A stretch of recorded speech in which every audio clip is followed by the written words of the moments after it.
Today I dealt with the clinical portion, mostly the clinical portion and the most important part of the deep neck space infection.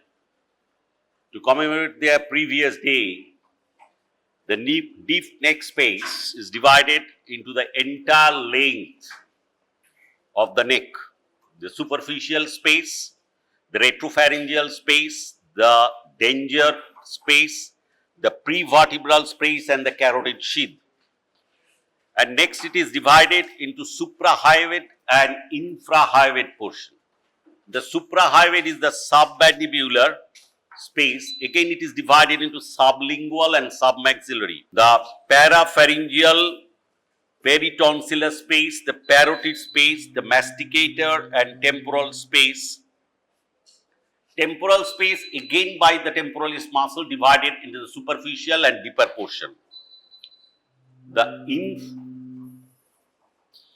infrahyoid is the visceral compartment, retrovisceral compartment and the pretracheal compartment. Yesterday, this anatomy, these spaces are elaborately described, and today we come to the clinical portion. Deep neck space infection is known era of the Galen, that is the 2nd century AD. Pre-antibiotic time, the commonest causes from the tonsil and the pharynx. But the post-antibiotic era, the main source of infection is the dental infection.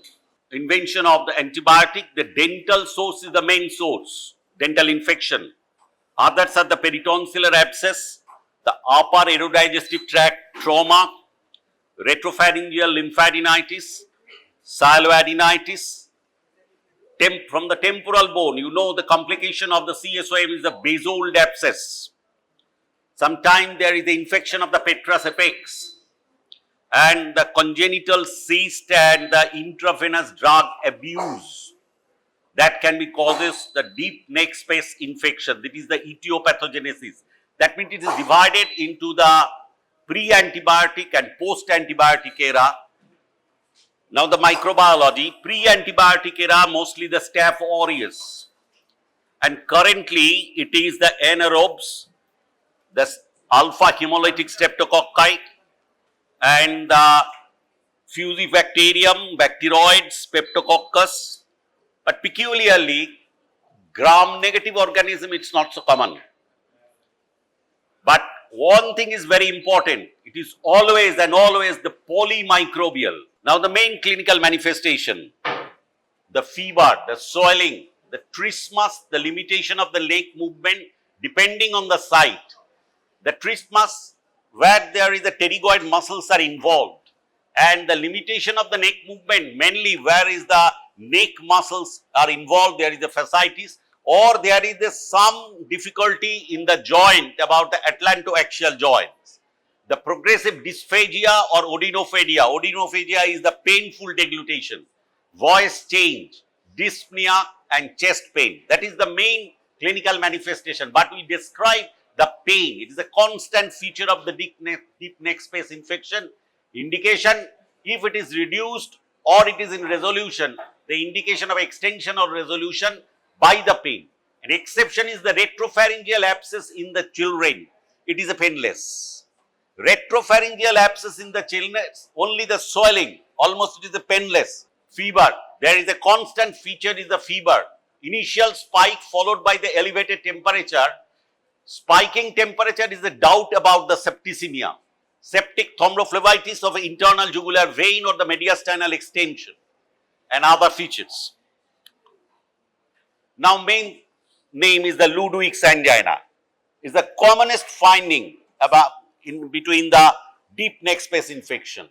What is Ludwig's angina? That is the gangrenous induration of the connective tissue of the neck which advances involve the tissue which cover the small muscles of the larynx and the floor of the mouth.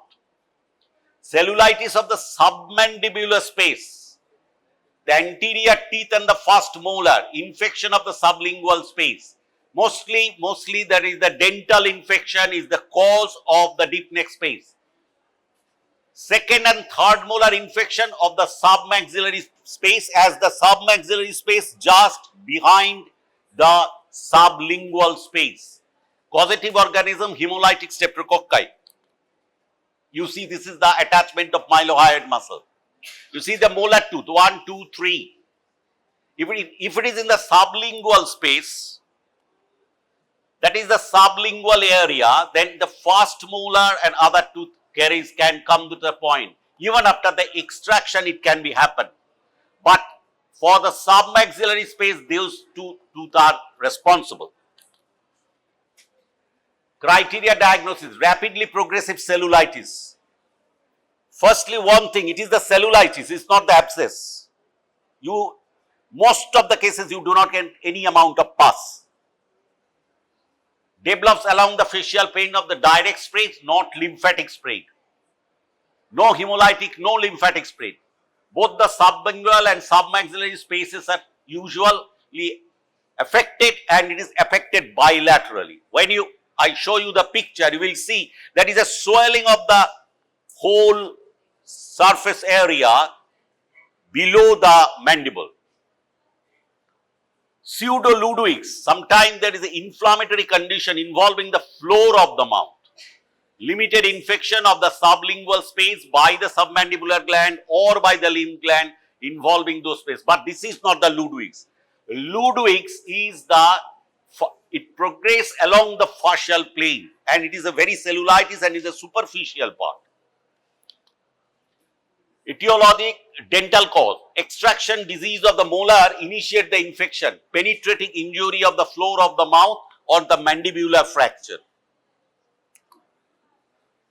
Clinical features, there is a young man with a poor dentition, increasing the oral and neck pain swelling, increasing edema and induration perimandibular region, the floor of the mouth, and it is thrusting the tongue posteriorly and superiorly. I will show you a picture.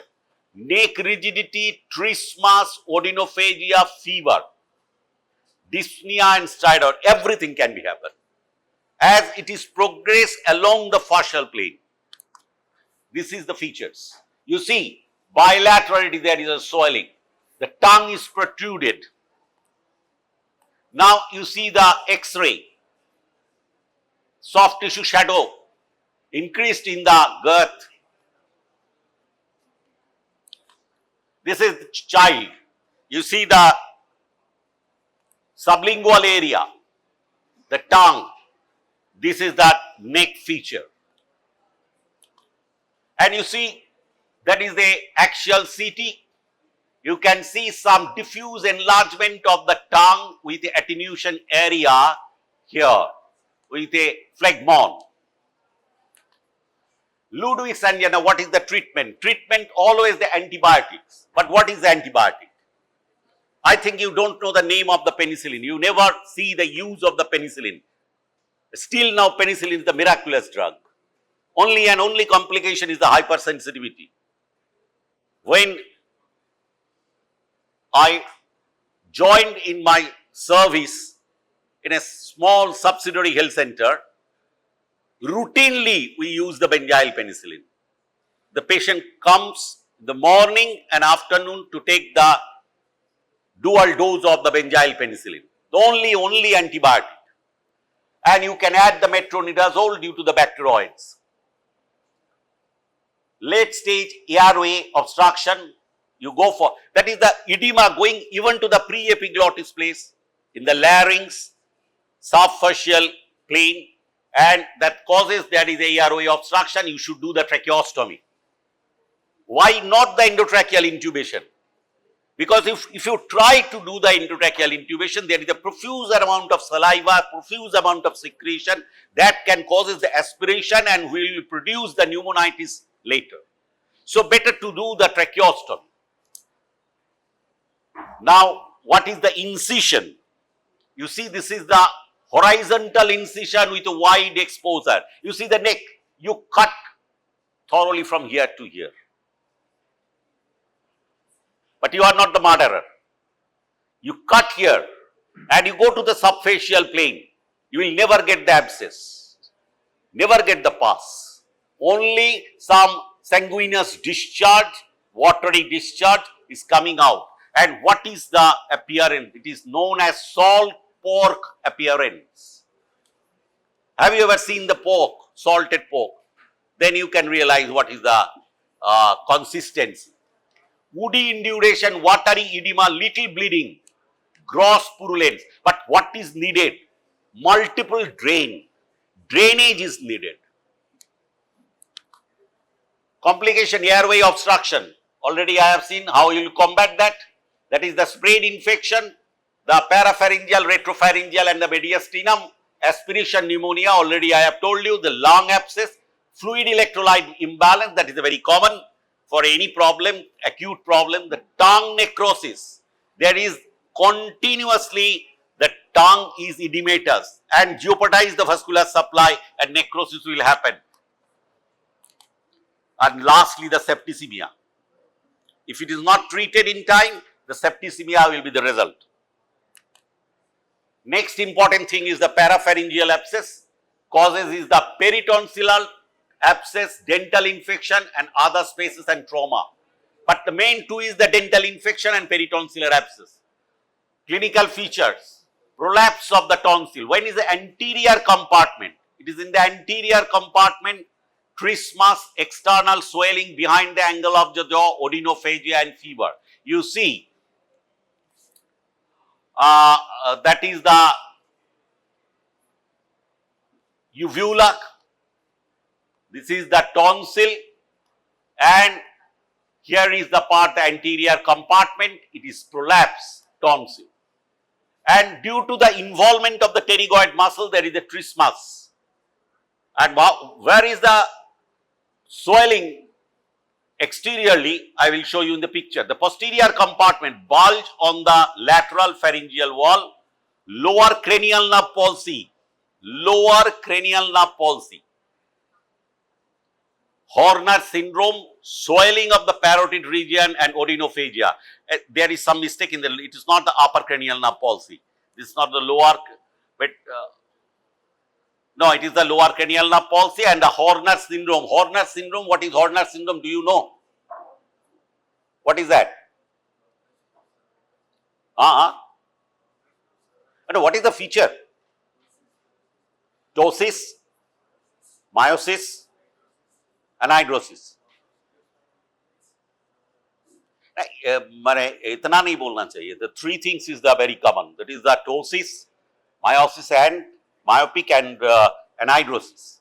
This is the Horner syndrome, that is the involvement of the sympathetic stain, swelling of the parotid region and odynophagia. Difference is that the external swelling behind the angle of the jaw and the swelling in the parotid region which is not so prominent if it is in the posterior compartment of the parapharyngeal space.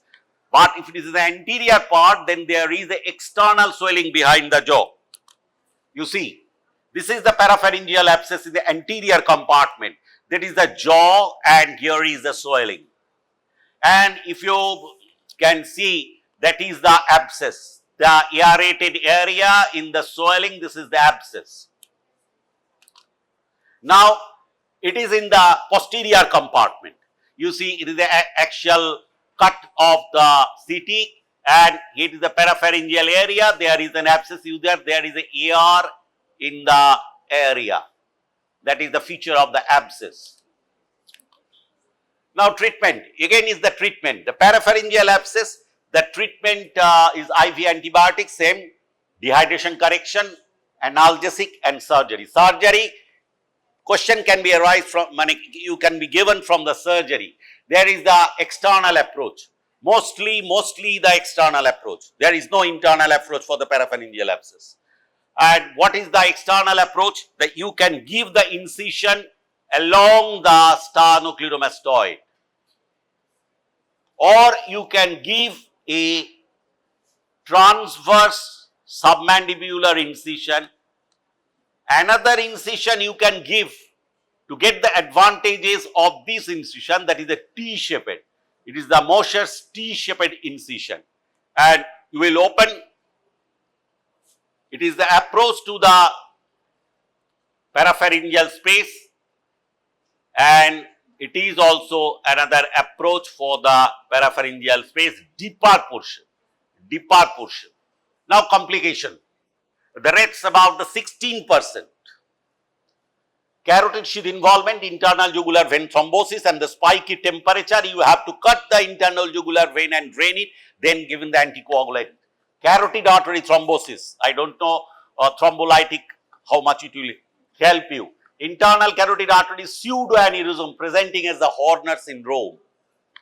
Due to that, there is a necrosis of the wall and the pseudoaneurysm is formed and there is a compression of the sympathetic chain and leads to the Horner syndrome. Acute pharyngeal perforation. Again, it is due to the necrosis of the wall of the pharynx. Mediastinitis, as the parapharyngeal space is extended up to that level of the T4, there is a chance of mediastinitis. And what will be the if it is a very necrotizing mediastinitis or necrotizing fascia of the neck, you have to remove it. But in case of the mediastinitis, you should do the thoracotomy and drain it. Or if you can gain nowadays, there is a disposable drain for that area. Upper airway obstruction, again there is an edema.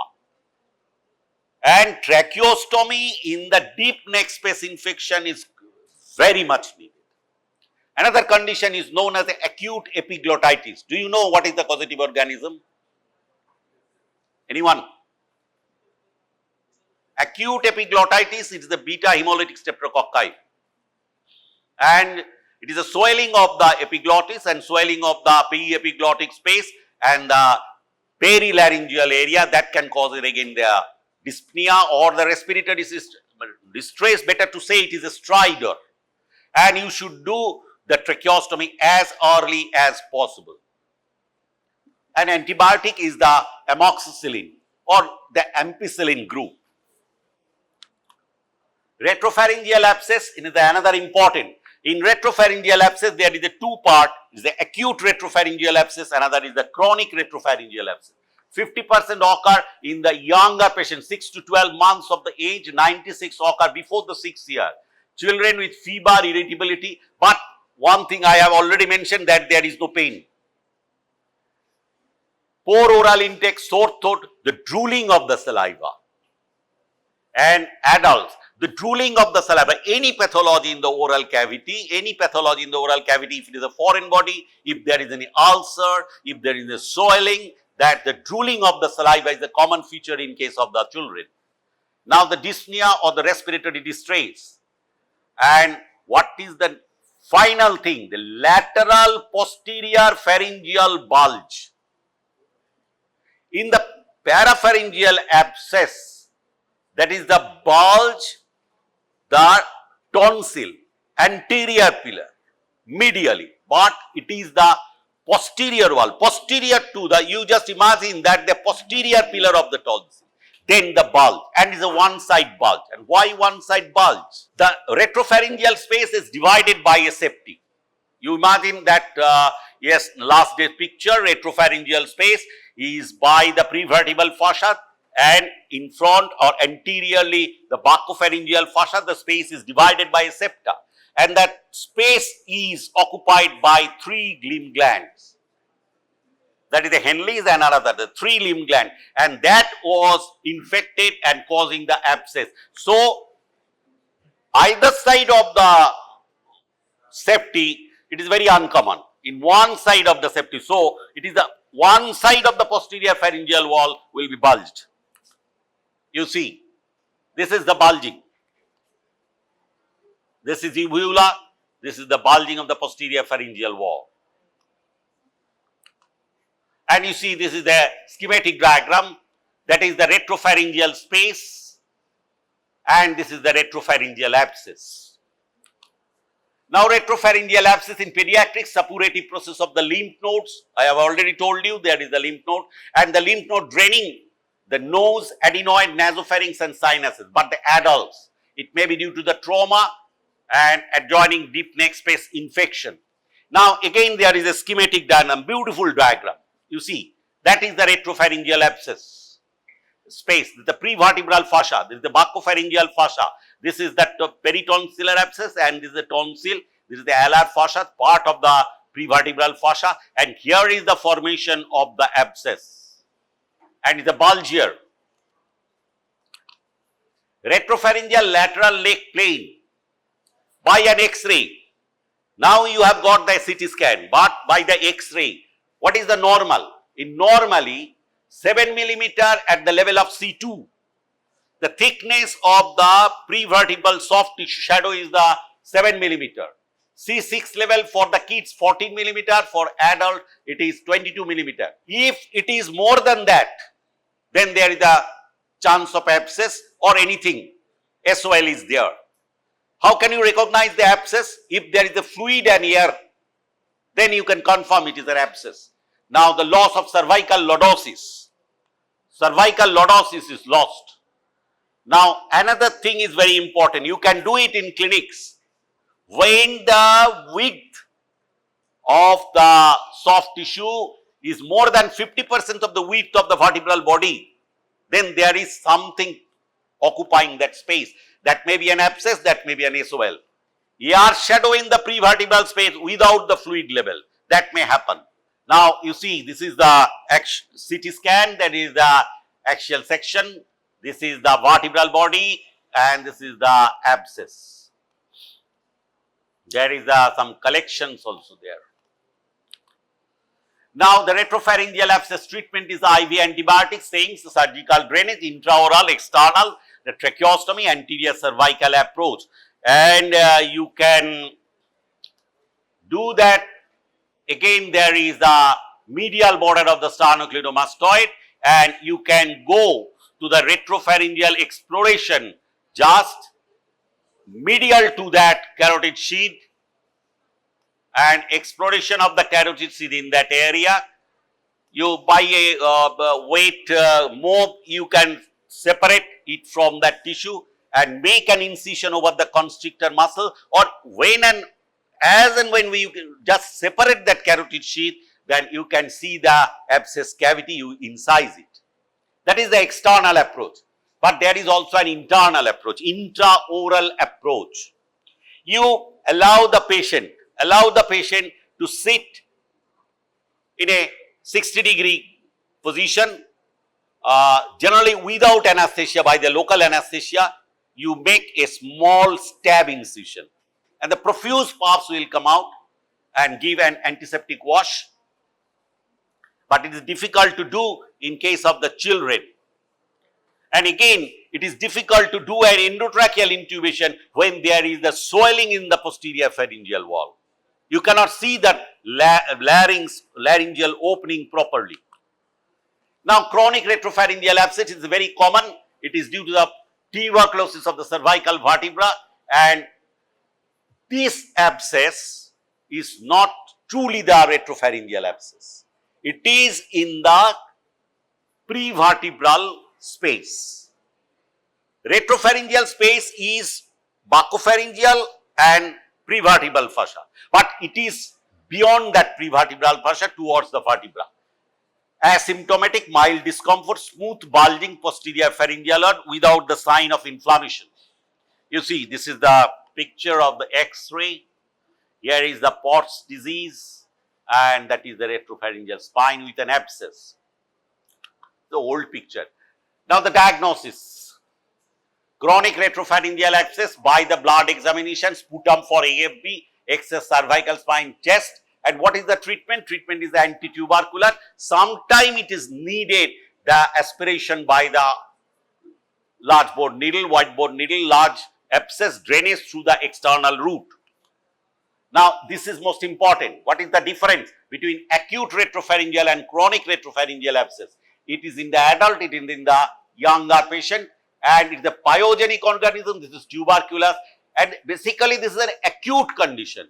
Swelling one side medially, and it is a midline swelling. Why it is midline swelling? That proves that is not a true retropharyngeal abscess, because there is no safety in the prevertebral space. An abscess is covered the whole of the posterior wall of the oropharynx and the hypopharynx. Signs of inflammation and incision drainage by the oral route. It can be by the outer, mild fever, no fever, and the mild dysphagia. Here is the dysphagia. Respiratory distress is very common in acute retropharyngeal abscess. If you get in for any child with that retropharyngeal abscess, you should admit that child immediately. Now the complication starting from meningitis, because the space is starting from the skull base, and the hemorrhage, laryngeal spasm, septicemia, metastatic abscess, jugular vein thrombosis, rupture with the aspiration pneumonia. Pericardial tamponade, the space going up to the fibrous pericardium. The mediastinitis, acute hemiplegia of the childhood, may be due to the carotid thrombosis or internal jugular thrombosis, speed to the into the other spaces. Now another common, very common for your coming examination, the peritonsillar abscess of Quinsy, and local complication of the tonsillar infection. But the question is that how that infection proceeds. It's by the lacunar type. That means the cryptomagma or any other crypt, there is infection and it proceeds to the, after rupturing the capsule of the tonsil. Another is the Weber's gland. Do you know any idea about the Weber's gland infection? Do you know the Weber's gland? It is also the member of the Walde's ring. The gland situated, that is the posterior part of the tongue, near the circumvallate papillae. There is a V-shaped circumvallate papillae, and at the corner of the circumvallate papillae, there is some salivary gland, that is the Weber's gland. The Weber's gland infection causes the peritonsillar abscess. The symptom is the fever, chill and rigor, and odynophagia, the painful swallowing and hot potato voice. Anything, any swelling, any inflammation, any painful swelling in the hypopharynx, it causes the hot potato voice. I think you have never heard it. But if you go to the clinics and if there is a number of patients is very high, you can get it very easily. There is so many times there is a malignancy of the hypopharynx coming with the hot potato voice.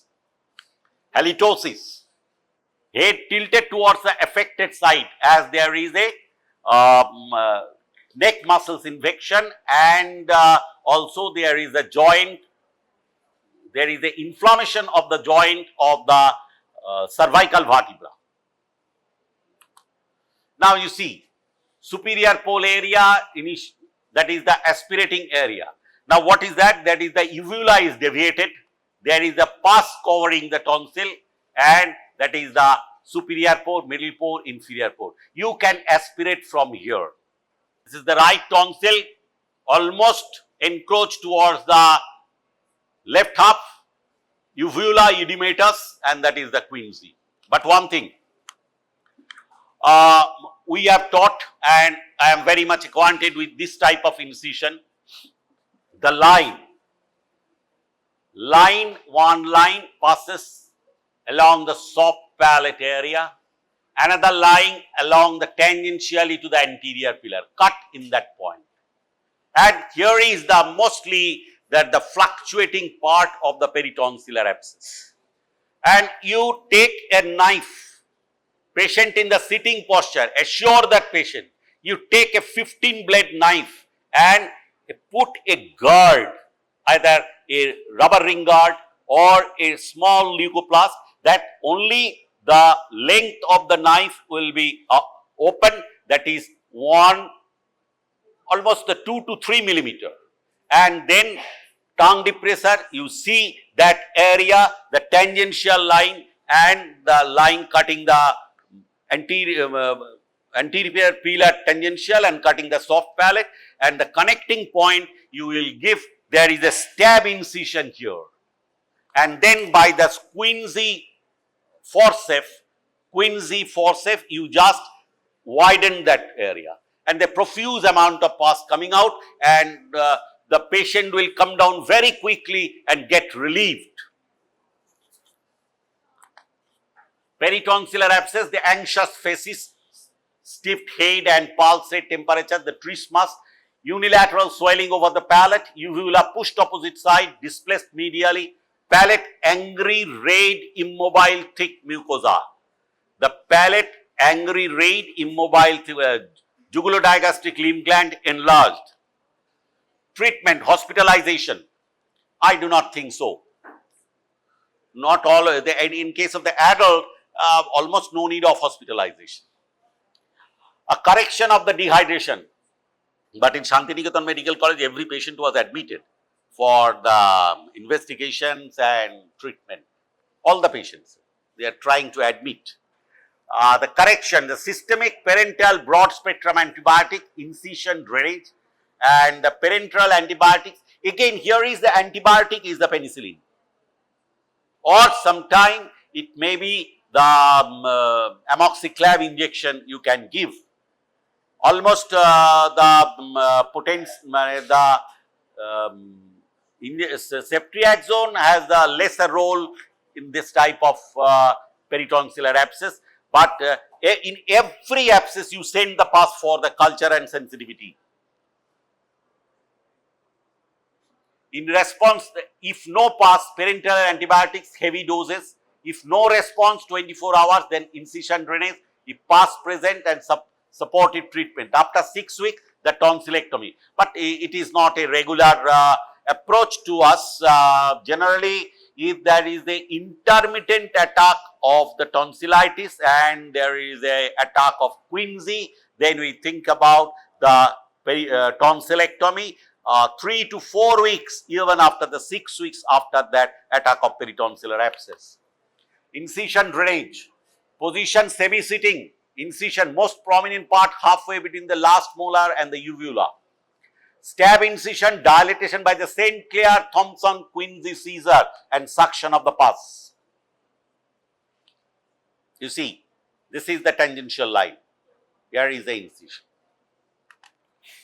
Peritonsillar abscess complication, mediastinitis, again the necrotizing fasciitis, edema of the larynx, septicemia, internal jugular thrombosis, pneumonitis and lung abscess. Now this is a parotid infection. It is also seen, not so commonly, but we have seen so many cases. The contents is the parotid gland, the facial nerve, lymph gland, external carotid artery, retromandibular vein. All this structure you will see during parotidectomy. Etiology, the post-surgical, post-parotidectomy. And very ill debilitated patient, dehydrated patient, there is a chance of parotid abscess. Some drugs like the tricyclic antidepressant, antihistaminic, which causes the drying of the mouth, that can cause the parotid abscess. Infection of the oral cavity, that is the infection of the teeth. And can you tell me where is the opening of the parotid duct?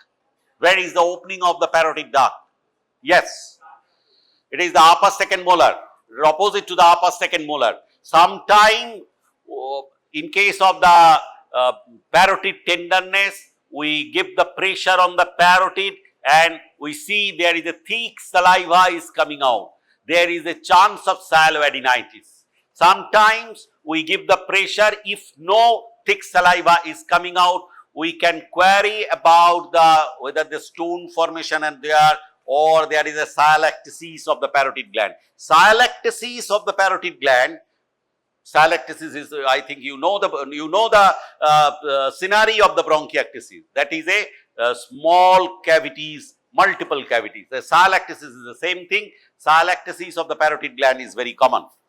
And you need the parotidectomy if it is needed, the total parotidectomy. Another thing is that severe otitis externa through the fissure of Santorini.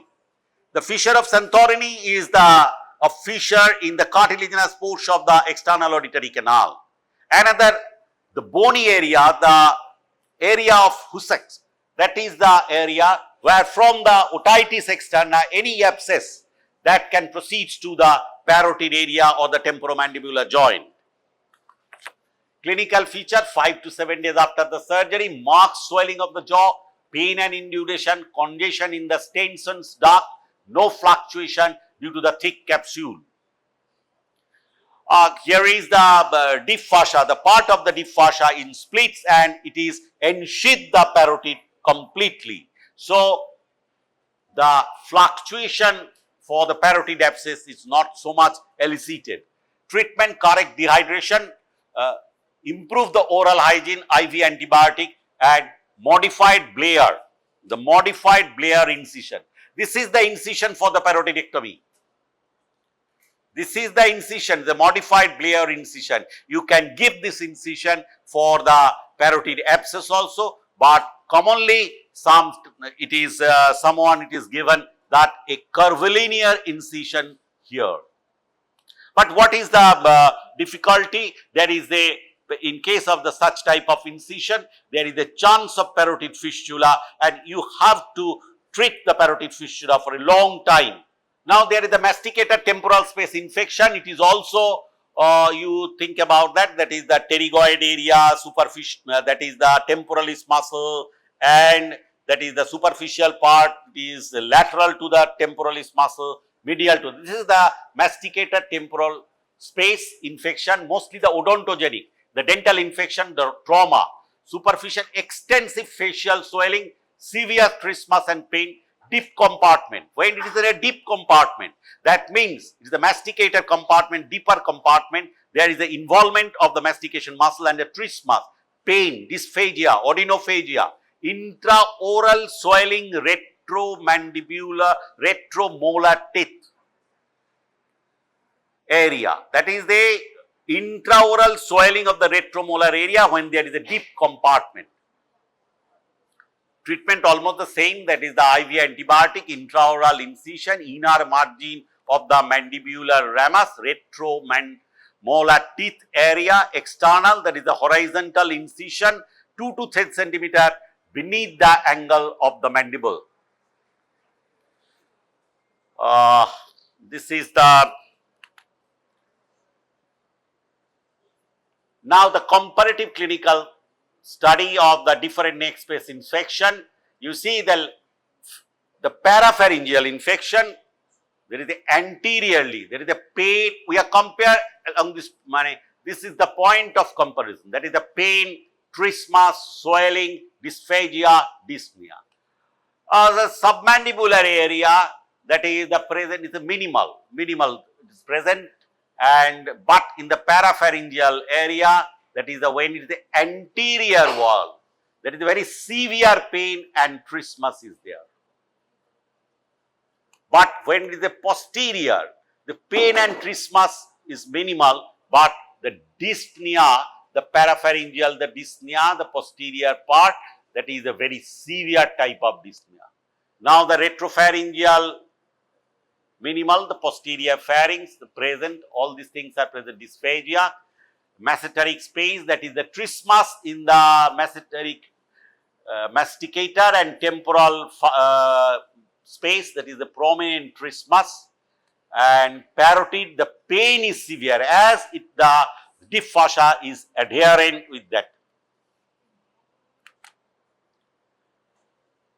Complication is the internal jugular vein thrombophlebitis.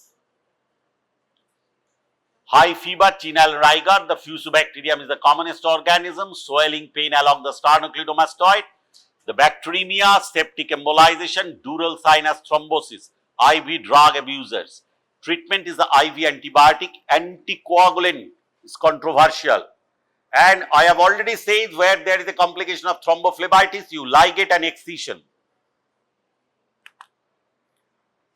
Another complication is the mediastinitis, the mortality is 40%, increasing dyspnea, chest pain. Widen the mediastinum. When you take an X-ray, there is a widened mediastinum. Treatment is the early recognition intervention by the IV antibiotic and transcervical or chest tube by thoracotomy. Cranial nerve deficit, necrotizing cervical fasciitis, osteomyelitis, and it is the grisel. Grisel is the inflammatory torticollis causing by the cervical vertebral subluxation. Special consideration, airway protection, observation, intubation, direct laryngoscopy, risk of rupture. Already I have told you there is a risk of rupture and aspiration. So, flexible fiber optic intubation is there. Tracheostomy is the safest. Abscess may overlie the trachea, distorted anatomy. And in case of the deep neck space infection, I don't know whether you see the tracheostomy operation or not. When you come to the pretracheal tissue, there is some distorted anatomy due to the abscess. It is almost the completion of the clinical part of the deep neck space infection and its treatment and the surgery I have dealt with, but one thing that you should diagnose it and correctly, and you should either hospitalized. Which one should be hospitalized? I have already shown you which one is more complicated area and which needs the surgical exploration or surgical drainage, and that should be hospitalized. And tracheostomy, tracheostomy and tracheostomy. Don't try to intubate those patients, and the babies or the lower age group patients are very important, because most of the cases we loses the lower age group patient by the deep neck space infection. So, better them to hospitalize urgently. And that is the end of the deep neck space infection. And I think you can got some short notes regarding the anatomy of the space. And the parapharyngeal space anatomy is very important. Retropharyngeal and parapharyngeal anatomy is important. And peritonsillar abscess, Ludwig's angina, the clinical portion is important for your coming exam questions.